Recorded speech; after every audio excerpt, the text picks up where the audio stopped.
बिस्मिल्लाहिर्रहमानिर्रहीम। अल्लाहुम्मा सल्लि अला सय्यिदिना व मौलाना मुहम्मदिन व अला आलिहि व अस्हाबिहि व अहलि बैतिहि व अज़वाजिहि व ज़ुर्रिय्यातिहि अजमाइन।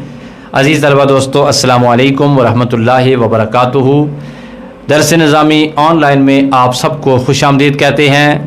हिदायतुन नहाव सबक नंबर 2 के साथ आपकी खिदमत में हाज़िर हैं। अल्लाह ताला मुझे और आपको इल्म की इन खूबसूरत राहों में इस्तिकामत और इखलास अता फ़रमाए, आमीन। आज हम अम्मा बाद का मुख्तसर सा तज़किरा करेंगे।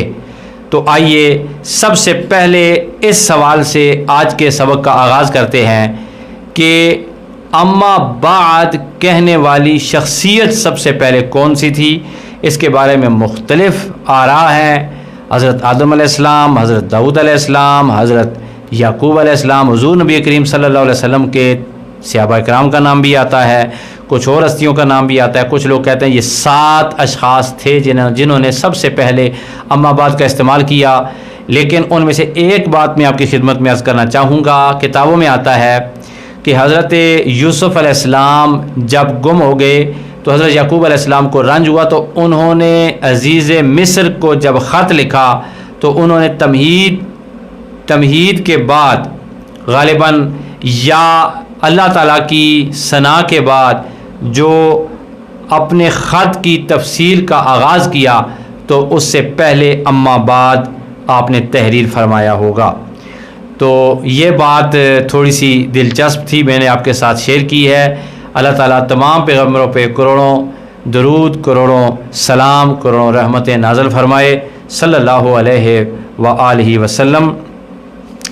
उसके बाद दोस्तों ये हमने सीखना है कि अम्मा बाद का इस्तेमाल जो है वो कहाँ कहाँ पे किए जाते हैं। जहाँ भी मुनासिब वो अम्मा बाद का इस्तेमाल होता है। अब जुम्मा जब आप पढ़ने जाते हैं या पढ़ाने जाते हैं तो मिंबर पर भी अम्मा बाद का इस्तेमाल होता है। निकाह के खुतबे में भी अम्मा बाद का इस्तेमाल ज़्यादातर इसी तरह होता है, लेकिन ये चंद मौक़ों पे इस्तेमाल होता है। मिसाल के तौर पे बाज़ औक़ात किसी चीज़ का बिल्कुल आगाज़ हो, नई चीज़ शुरू हो रही हो अल्लाह की हम्द के बाद, तो इसके साथ जब आगाज़ किए जाते हैं अम्मा बाद तो उसे कहते हैं अम्मा इस्तिनाफिया, यानी नए जुमले का आगाज़ करने वाला अम्मा।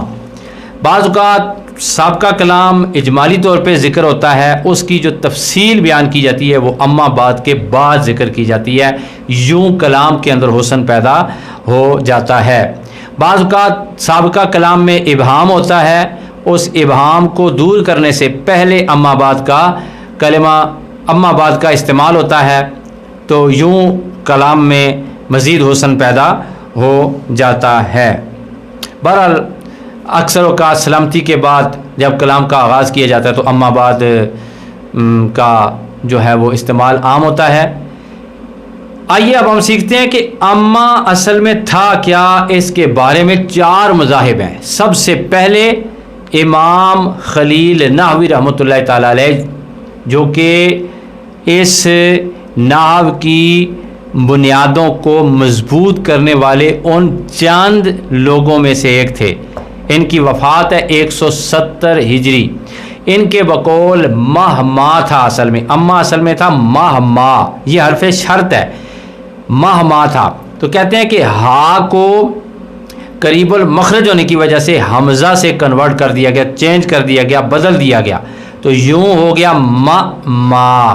ठीक है, मीम उसके ऊपर ज़बर, उसके जनाब अपना हमज़ा, फिर मीम, फिर अलिफ, मा, ये हो गया। फिर चूँकि हमज़ा सदारत कलाम को चाहता है तो उसको सदारत दे दी गई जनाब, तो उसको शुरू में ले आए। हमज़ा शुरू में आया तो मीम को मीम में इदगाम किया और हमज़ा को फ़तह दे दिया, तो यूँ ये अम्मा हो गया। दूसरा कौल ये है कि ये माहमा नहीं था, ये असल में था ही मा। हमज़ा को सदारत कलाम चाहने की वजह से शुरू में ले आए, उसे फ़तह दे दिया और यूँ मीम को मीम में डालकर अम्मा बना दिया गया। तीसरा कौल है कि ये था इन मा, हमज़ा मकसूरा, नून साकिन और मीम अलिफ, इन मा। तो कहते हैं कि नून को मीम से बदल दिया गया, तो मीम को मीम में डाल दिया गया, इम्मा हो गया। और इम्मा तरदीदिया से अलग करने के लिए इसे फतह देकर अम्मा बना दिया गया। समझ में आ गया जी। अब आगे चलते हैं। आगे एक ऐसी हस्ती का कौल है कि जो शागिर्द ख़ास हैं खलील नहवी रहमतुल्लाह ताला अलैह के, जिनका नाम बड़ा मशहूर है, हज़रत सीबवैह रहमतुल्लाह ताला अलैह अल मुतवफ़ा 180 हिजरी। आप फरमाते हैं कि जो अम्मा है ये हर्फ है और ये इसी शक्ल में मुस्तकिल कलमा है, और हर्फ में असल ये है कि किसी किस्म का तगय्युर इसमें न हो। अच्छा दोस्तों, अजीब बात यह है कि ये शागिर्द हैं और खलील नावी जिनका मैंने सबसे टॉप पे जिक्र किया, जिनका कौल बयान किया, वो उस्ताद हैं।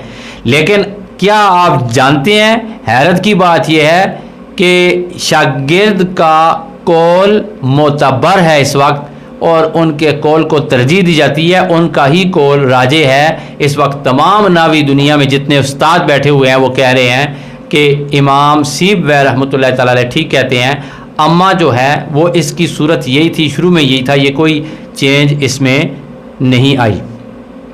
तो एक बात यहाँ पर मैं आपको बताऊँ कि अगर मेहनत की जाए तो अल्लाह ताला उस्ताद से भी इंसान को दर्जा बुलंद अता फरमा देता है। शागिर्दों में कई शागिर्द ऐसे हुए हैं जिन्होंने अपने उस्ताद से पढ़ा है, मेहनत की है और फिर बड़े आदमी बने हैं, लेकिन फिर भी अपने उस्ताद का एहतराम किया है। वो कहते हैं कि हमें अपने उस्ताद के साथ ही अल्लाह ने ज़ीनत बख्शी है और अपने उस्ताद के कदमों में रहेंगे।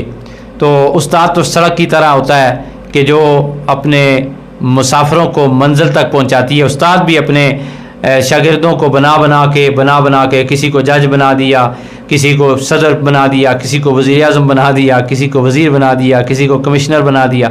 उस्ताद उसी सीट पे बैठा होता है। तो उस्ताद बड़े कमाल की हस्ती होती है। अल्लाह ताला पाकिस्तान में, दुनिया भर में जितने उस्ताद हैं जो हुज़ूर के मुसल्ले पे बैठ के या किसी भी प्लेटफार्म से वो दीन की खिदमत कर रहे हैं, अल्लाह ताला तमाम असातिज़ा पर अपनी रहमतें नाज़िल फरमाए, और जितने उस्ताद हुज़ूर अलैहिस्सलाम का मनसब अदा करके दुनिया से रुखसत हुए, अल्लाह सब की बख्शिश फरमाए, आमीन। दोस्तों आगे जिक्र करते हैं बादो का। तो बादो के इस्तेमाल की 3 सूरतें याद रखिए। बादो जो है हमेशा मुज़ाफ इस्तेमाल होता है, ठीक है जी। बादो हमेशा मुज़ाफ इस्तेमाल होता है। बादो का जो मुज़ाफ़न इलैह है वो एक सूरत में इबारत में मज़कूर होता है तो बादो मोरब है। अगर वो इबारत में मज़कूर हो तो बादो क्या होता है, वो मोरब होता है। उसका इराब अपने अमल के मुताबिक होता है। मसलन मैं कहता हूँ जे तो मैं आया मिम बादिकुम, तुम्हारे बाद। अब बादिकुम, कुम जो है वो मुज़ाफ़न इलैह है, ज़मीर है, ठीक है। तो अब इबारत में मौजूद है तो बादे है, तो यहाँ पर मोरब है, ठीक है। तो मिन जो है वो इसका बाद का आमिल है। तो ये कहा जा सकता है कि अगर बादो के बाद आने वाला मुज़ाफ़न इलैह इबारत में मज़कूर हो तो बादो के ऊपर जो एराब होगा वो अपने आमिल के मुताबिक होगा। यानी अगर बादो मुब्तदा बनेगा तो इसके ऊपर पेश होगी, जमा होगा। बाद मफूल बेही बनेगा, मिसाल के तौर पर इसके ऊपर फतह होगा, ठीक है, मंसूब होगा। बाद अगर मजरूर, जिस तरह मिन बन रहा है मजरूर, मिन के बाद मिम बादे, जे तो मिम बादिकुम, ठीक है जी। तो यहाँ पर वो अपने इराब के मुताबिक होगा। दूसरी किस्म, अगर तो इस सूरत में मोरब है, ठीक है जी।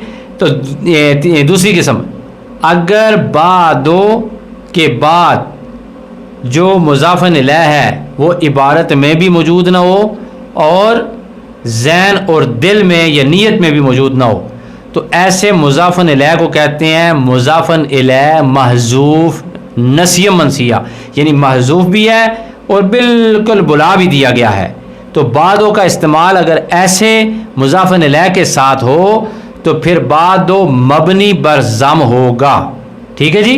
ये दूसरी सूरत है। इसकी मिसाल मैं आपकी खिदमत में बयान करूं। जैसे आप जुमला लिखा हो देखते हैं, मिम बादो व मिन क़ब्लो, ठीक है जी। या हम कहते हैं अल्लाह मौजूदन मिम बादो व मिन क़ब्लो। अब यहाँ पे अल्लाह मौजूद है पहले भी और बाद भी।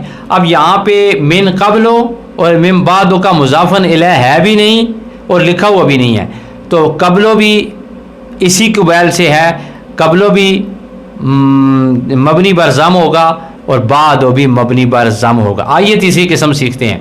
तीसरी किस्म यह है कि मुज़ाफ़न इलैह, बादो का मुज़ाफ़न इलैह इबारत में तो मज़कूर न हो लेकिन दिमाग में, दिल में या नीयत में ज़रूर मौजूद हो। इसकी मिसाल मैं आपकी खिदमत में बयान करता हूँ कि जैसे इस किताब में है कि अम्मा बाद, ठीक है, अब बाद का जो मुज़ाफ़न इलैह है वो क्या है, वो मुसन्नफ़ के ज़हन में है, हमारे ज़हन में है, क्या है वो, ये है अम्मा बादा बिस्मिल्लाहि वल्हम्दुलिल्लाहि वस्सलाति अला नबी सल्लल्लाहु अलैहि वसल्लम। यानी मुसन्निफ़ ये कहना चाहते हैं, उस्ताद ये पढ़ाना चाहते हैं कि बिस्मिल्लाह, अल्हम्दुलिल्लाह और हुज़ूर पर दरूद पढ़ने के बाद फ़हाज़ा मुख्तसरुन, कि ये किताब मुख्तसर है। तो इस सूरत में भी बादो क्या होगा, मबनी बरज़म होगा। अब सवाल ये है कि बादो के ऊपर ज़मा क्यों है, मबनी बरज़म क्यों है ये। तो इसका जवाब बड़ा आसान है, वो ये है कि जो मुज़ाफ़न इलैह इसका माज़ूफ़ हो गया है दोनों सूरतों में, उसके एवज़ या उसका नुकसान पूरा करने के लिए ज़मा दे दिया नुहात के नज़दीक। उम्मीद है आज का सबक भी आज अच्छी तरह समझ गए होंगे। अगर आपको कोई मुश्किल पेश आए तो नीचे कमेंट्स में ज़रूर अपनी आरा का इजहार कीजिएगा। आज के लिए इतना ही, इंशाअल्लाह एक नए सबक के साथ आपकी खिदमत में दोबारा हाज़िर होंगे। सैयद दिलावर हुसैन शाह काज़मी को दीजिए इजाज़त। अस्सलामु अलैकुम व रहमतुल्लाहि व बरकातुहू।